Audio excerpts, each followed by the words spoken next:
Okay, Keith here from Beat the Casino. I got coming into the holiday season here.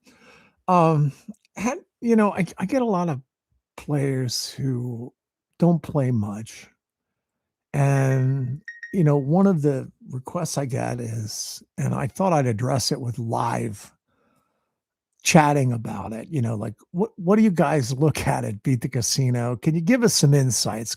We really don't play that much, but we want to know what you guys are looking at. And of course, sure, I get a lot of feedback about the channel and the site and stuff. And I appreciate it. And so I'll try to gear it towards the feedback that I got. But some people just don't believe that you can ever gain an advantage. And that's okay. I understand that. If you look at the long-term odds, it's certainly against you. But I have a lot of players who do. And if you're interested in that, then join. It's as simple as that. But if you don't, then don't.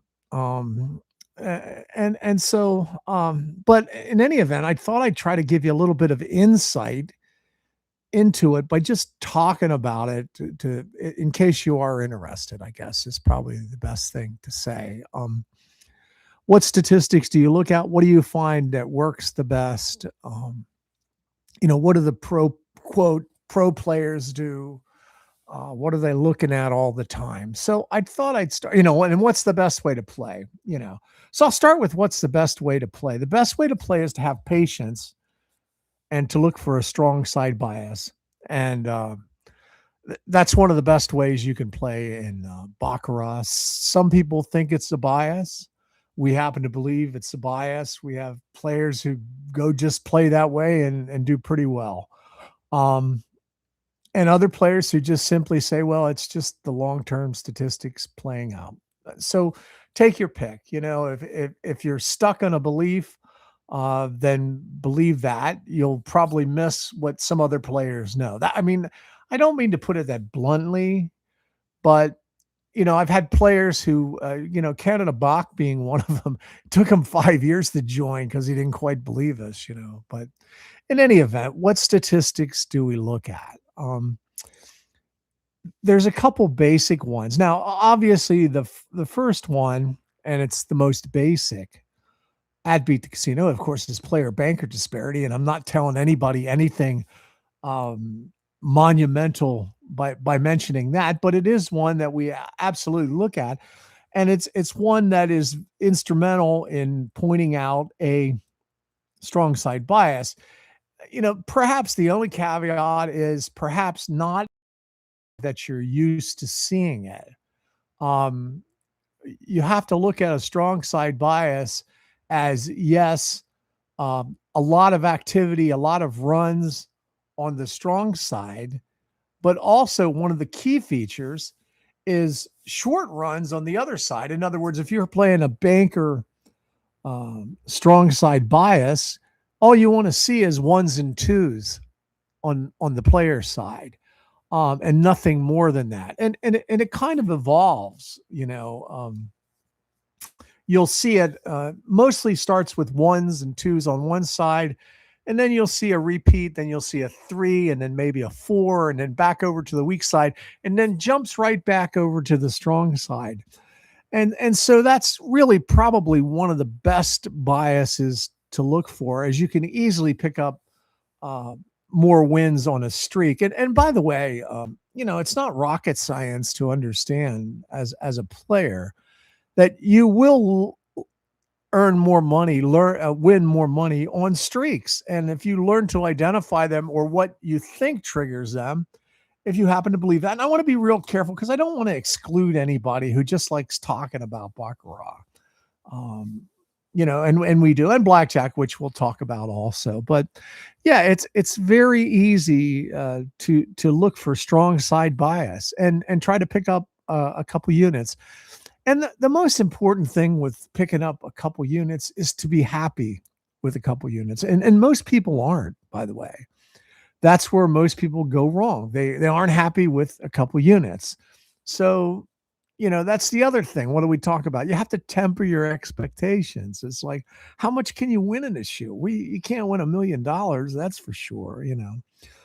So you got to be happy with 4 or 5 units, as we say. And I'm always a big advocate so that you don't get upset in the game is to play the lowest stakes possible that you're going to be happy with.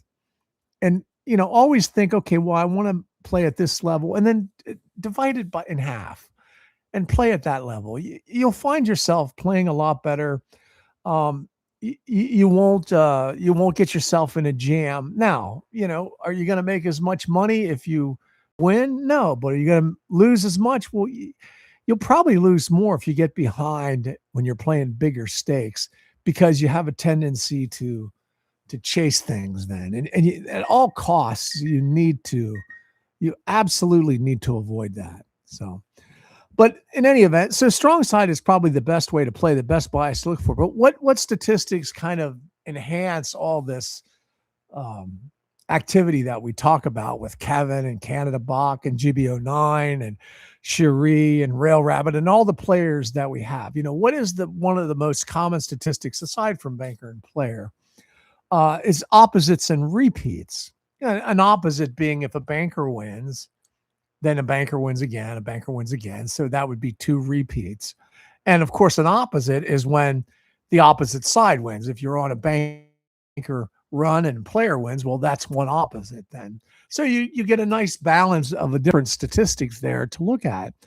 And you can kind of see disparities sometimes that you'll see in banker and player, and opposite and repeat.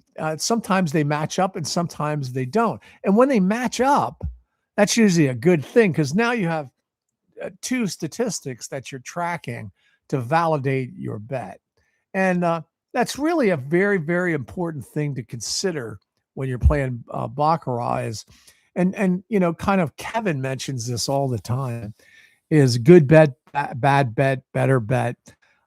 The more statistics that you have that you're looking at, and the more disparity you have in those statistics, usually the better. Now, you'll never see it always one way, but there's always subjectivity to it, of course. But some of the better players have learned these triggers and are able to find the best games to actually play, looking at them. And perhaps you'll see some things that you're not used to seeing. But banker and player disparity and opposite and repeat disparity are very, very good things to look at. The other one is opposite time before last and time before last. I know one of our great Australian players, GB09, who just writes a tremendous amount of articles and is a great player. And, he puts his money where his mouth is. He plays in Australia all the time. And he's been a member for quite some time now. He always likes to look at a game as either an opposite time before last game or a time before last game, or who knows. And most of the time it's who knows, no one really knows.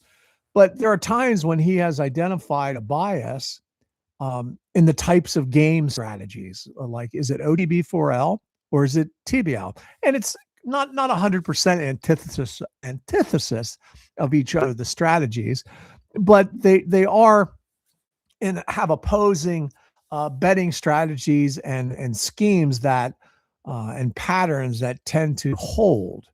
And so it's worth looking at. So we do a lot of that comparison between various approaches in the private forum. It's like, okay, well, is this a time before last game? Is it an opposite time before last game? Is it a system 40 game? Is it an F game? All the kind of rote approaches. Like if you were betting one in this particular section of the shoe, what would you bet? What game strategy would you play? And again, GB09 is really the master of OTB4L and TBL. And he thinks it gets down to those 3 choices. You don't know. You don't know. It's time before last or it's opposite time before last. And again, when he's playing these strategies, and this is what I try to emphasize with our players and with folks who just follow the channel and like the conversation, is you have to kind of temper your expectations. You can't go into a game going, I'm going to flat bet and win 25 units. It's just not going to happen. It's just not the nature of the game. So those kinds of statistics are things we look at. OTB4L compared to TBL. Okay. Opposites compared to repeats. Of course, banker and against player. Now, what else? Well, also one back, two back, two back and three back now it's coming into play. Some guys like to just look at three back, three hands back. Was it an opposite or was it a repeat? And, as you kind of get into some of those statistics, sometimes you can track too much, but it's very interesting sometimes when you see an anomaly in those. Also, too, the derived roads we've been taking a real close look at here this past year, and I wanted to mention that. Kevin has been instrumental in that, and some other players like looking at the derived roads. And if you look at the series I did on it, it explains how to understand them, which I think is important. Pardon me. But one of the things that we're noticing, and we take very, very close attention to this, is that the biases in some of the derived roads seem to be a little bit longer when you're looking at the derived roads rather than just the main road. And while they don't occur as often, some people just look for a strong bias in a derived road. Kevin Style, catch us one in Vegas, will look at the main road, and some other players, they look at the main road, and then they'll use the derived road to try to enhance their decision on the main road, which of course is adds more validity to it. But I think also too, it helps is when I'm looking at a derived road, what statistic is this derived road actually evolving from? And that's what I explained in a lot of the videos. A lot of folks like to look at the derived road, but they don't understand how they're derived, so to speak. So I would encourage you to take a look at that. If you haven't, they're free on here. It'll give you a different insight into the game. And we talk about that extensively on the private forum on Beat the Casino. What other things do we look at? A lot of times the Canada Bacc kind of approach, the kind of numeric things that he watches. How are naturals responding? What are they doing? Does it go opposite? So you're looking at two statistics with Canada Bacc. Does it go opposite after a natural, or does it tend to repeat? And he'll look at things like that. Now, with that sort of approach, I always caution everybody, you can't read things into it all the time. I mean, sometimes it'll repeat more, sometimes it won't. And you have to know when, and that's what we study all the time is this just random chance, or are we really seeing a bias in that, like shoe over shoe it, either at this casino or the table we're playing? So, what are the naturals doing? Are some of the things that Canada Bacc is a big believer in? What are the ties doing? He swears by his tie methodology. And so it's interesting. He comes from a totally different approach than some of the highly analytical players that we have, like Kevin, to a lesser extent myself. So those are the things. He has his new F5 V5, which a lot of players are swearing by. I haven't played it that much, but I'm going to take a real close look at it and see what it has to offer. And, when I have more time and get to the casino a little bit more. So that's that. Then there's the others who like to play an approach, but they have a money management strategy that they overlay on the approach. Of course, Action Mike, who's been with us for years and years and years, Sherry, and some other folks have these money management strategies that they'll take, like, okay, well, I'm going to play F, or I'm going to play System 40. But I found it to be more valuable to play this money managed strategy with this approach, And, I like that. Some of them with Action Mike and his +1 strategy, he'll just sit there and the majority of the time plays bank. Now, he's found over the years that while that strategy is valuable, if you kind of tweak it a little bit and go, well, there seems to be a player bias, I'm really not going to play banker here. That seems to help it and gives it a boost where you tend to win more hands. So I think that's very valuable feedback. And that's one of the things that the forum does. It says, I get what you're saying here. I like your approach. And look, who's argue with them? Pardon me. The guy plays every weekend, usually at Commerce Casino or in Las Vegas is where he lives. And, he likes going to Commerce because there's so many games to choose from. So, those kind of approaches are things that we always talk about and offer our players is, kind of money management. Sherry has her kind of, um, it's not really a parlay approach. It's kind of a grid approach that's really kind of cool, and it kind of disperses the bets over long periods, kind of like an Oscar grind type thing.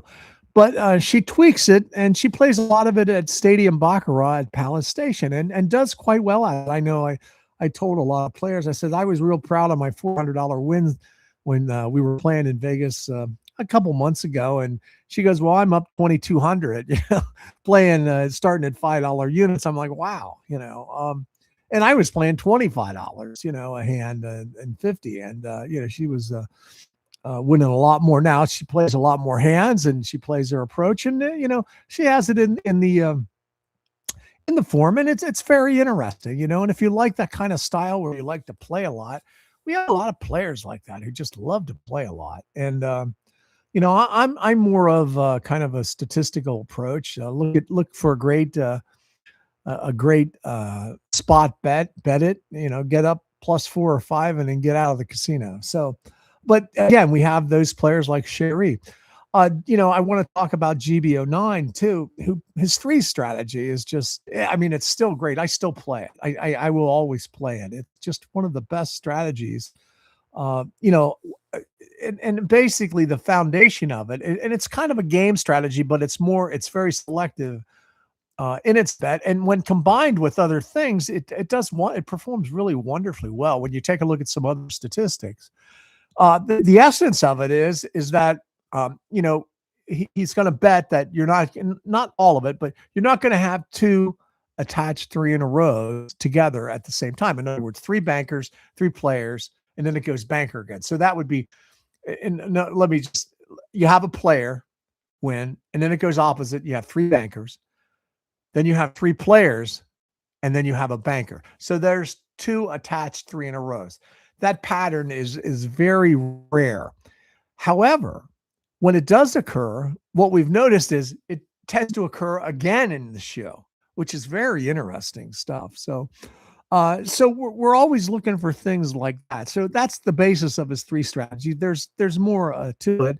If you're interested in that, come on in the private forum. But the 3 strategy with GBO in mind is just a great way to play. I would encourage every one of you to take a look at it if you become.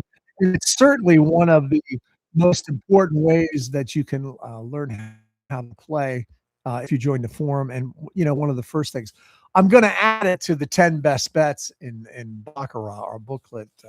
I guess it'll probably show you right here. I'm going to add. We have actually a couple to the 10 best bets in Baccarat. And we're going to go ahead and get to that. So the 3 strategy with GBO9 certainly one of the best ways to actually learn how to play. And there's so many more that I'm going to talk about. Especially when I'll dive deep into Son of Canada box stuff, some more of Kevin's stuff. Of course, he's into the 5D. And by the way, you can get the 5D. The link's down below. It's free. Just go to it. There's a link to eJunkie. You put in your email address, and it's going to give you the PDF, the total manual. So, like I said, it's our players forum are for serious players. Guys and gals who really play a lot and take it very seriously, and that way we get a lot of great players in there who are very thoughtful. I mean, doctors, lawyers, and Indian chiefs, are always looking at this game in our forum. And, it's not just, one guru in there, like I always say. It's always just a bunch of gurus, a bunch of people who play all over the world. So, by playing all the time, you gain an insight that a lot of players don't have, or a lot of mathematicians don't have. There are things that you see and you pick up on that may get overlooked by the average person who just looks at the long-term math. So, and we have a lot of players that do that. And, I have a lot of players who have no trouble, winning 5 or 6 chips, in a session. In a session, I mean, a couple shoes, and they're happy with that. I mean, if you look at our videos, the one I posted, and I did it just to prove people, like I started on November 21st and I won the whole way to the end of the month, and then a couple days in December, just trying to show people that you can win $100 a day if you follow these basic rules. And of course, the most important thing, okay, is to understand what you're looking for and don't overbet. That's, I just can't say that enough. The casino beats most every player. And I bet you, if you think about the last time that you lost, you did it because you got behind and you chased it. And you got even more behind, and then you hit the wall and go, well, I can't really bet anymore. I got to get out of here. And that's the casino gets most people. It's one of the things that, I'm starting to really come down, not really advocate for playing online, even though I do. I mean, it's a quick game. You can see a lot of things quickly, but I've seen a lot of players ruined because it makes the game so impulsive. And that's the thing that you actually have to overcome, is the impulse to gamble, the impulse to, you only tend to see yourself winning, when you're in that mode. Is, if I bet this and I win it, now I'm even. And once they got you in that mindset, they're going to beat you. So I would caution everybody to that. And some people, pardon me. Some people tell me that people need to be told that. So, I would say check yourself. If there's one thing, if you happen to join the club, that'll be one thing that you're always checked on, is don't become an impulsive gambler. Look for spot bets. And then, listen, if you can come in and you don't believe in any of the biases that we talk about, a lot of the players have different ideas, that's okay. But if you can do it with money management, and you can win with money management, listen, you're not playing long term. Even if you come across a bias that is part of a random chance, okay, part of a random game, and you think it's repeats, and you'll never know. Like if it's just a strong side banker within random chance, but you bet it, you still win. Okay. And if you play smart money and money management next time, where you lose less, you won with money management. So, to sit there and go, you can't beat the game. Now, can you do that consistently? Well, yeah, if you have the discipline to do that. It's like anything else. You have to have the discipline. You cannot overbet. I just can't emphasize that enough. One of the things these guys that have millions of dollars and go in and bet 5 and 6 and 10, $100,000 a hand and videotape it. That's kind of cool. I watch it too. It's interesting, but it leads the average player to believe that it's so simple sometimes, or, well, I'm just going to go do that, and some players who can't afford to do that, they'll go do it with $500 or $1,000, thinking, okay, well, he did it, if I could just get lucky, and you really, really have to be cautious against that. That's how the casino gets you every time. That's why they keep raising the limits so that you bet more. And it's just one of those things that we're really cautious about. And I know Kevin Catches One in Vegas there will always tell you he's a big advocate for flat betting and going, well, you know what? I'm up +8 for today. Let's get out of here. And I just can't tell you enough what great advice that is. And if you want to be a smart player, then that's what you have to do. Now, look, some people just like to go and play. And, there are times I just like to do that too. I like to go relax, sit down and play a game of Baccarat with some friends. So that's what's up at Beat Casino. There's a lot more statistics that I'll talk about because people have been asking me to talk about them. So those are the first couple. As I said, with strong side, if you don't know the 10 best bets, Next time, I'll talk about our second liners strategy and, what some of the pro players look at. The 10 best bets are second liners, strong side. We're going to add to three, so that's up to 11. Disparities is the next one. Numeric values, which is really heavy into Canada box stuff. Qualifying your bets, good bet, bad bet, better bet, best bet. Kevin, almost all of Kevin's logic there. I know it's upside down because of the camera, but and the V87, which is a standalone approach by Kevin. There's a lot of videos in our channel about it. So if you haven't watched it, go ahead and watch it. It's a great way to play if you're a beginner. Even if you're not a beginner, it's still a valid way to play. But again, you have to be happy with a couple units. You can't go in and go, I'm going to make $1 million. You have to be happy with, +3, +4 if you find a great shoe. Triggers and patterns, just, some of the most common triggers and patterns. The problem with triggers and patterns is that everyone thinks they see it in every game they play, which isn't the case. You have to know which ones tend to be more valuable. The other one, it really isn't about triggers and patterns, but it's when the shoe changes from either repeats. And again, this is important with what statistics you track. Opposites and repeats. Does it go from repeats to a heavily opposite game? Shoe changes. Does it go from time before last game to an opposite time before last game? So those things are really, really valuable. And we talk about them all the time in the forum. The other one, a simple one, I bet some people actually do this, is follow the winner. If somebody's winning big at the table, he obviously knows something that, or she knows something that you don't or missing. So follow the winner is certainly a valid way to play. And most common, and least common, it's very statistically based way to play. Most common event, is it twos? Is it threes? Is it opposites? Is it repeats? Is it 4 in a rows? Recent most common is what just recently happened, and is it repeating? You get a lot of Andre Wolfat talking about that all the time in the forum, and he's been around. He's been in our forum since as long as I can remember, and I started it online in 1995 as a list server, and Andre's been around that long. We started it, kind of playing together and getting together as a club in about 1991. So right before the internet came out there, we used to play in Atlantic City Blackjack all the time. So we're going to get into some more Blackjack too. I don't get a lot of requests, but I get a lot of people who are interested in it. And, we look at it a lot differently. So we're going to go ahead and take a look at that and kind of go from there. So in any event, I certainly hope that, you like kind of the casual talks. It's not really heavily into how to play. It's kind of will be general, but if you have any questions about anything specific, I'll be more than happy to answer it about what we talk about at Beat the Casino in the private forum. And if you're really serious about playing, come on in and join. I mean, it's the price of, probably one bet for you for a month. I don't think anybody has ever been really disappointed by joining the forum. So, if you have any suggestions, what we can talk about here?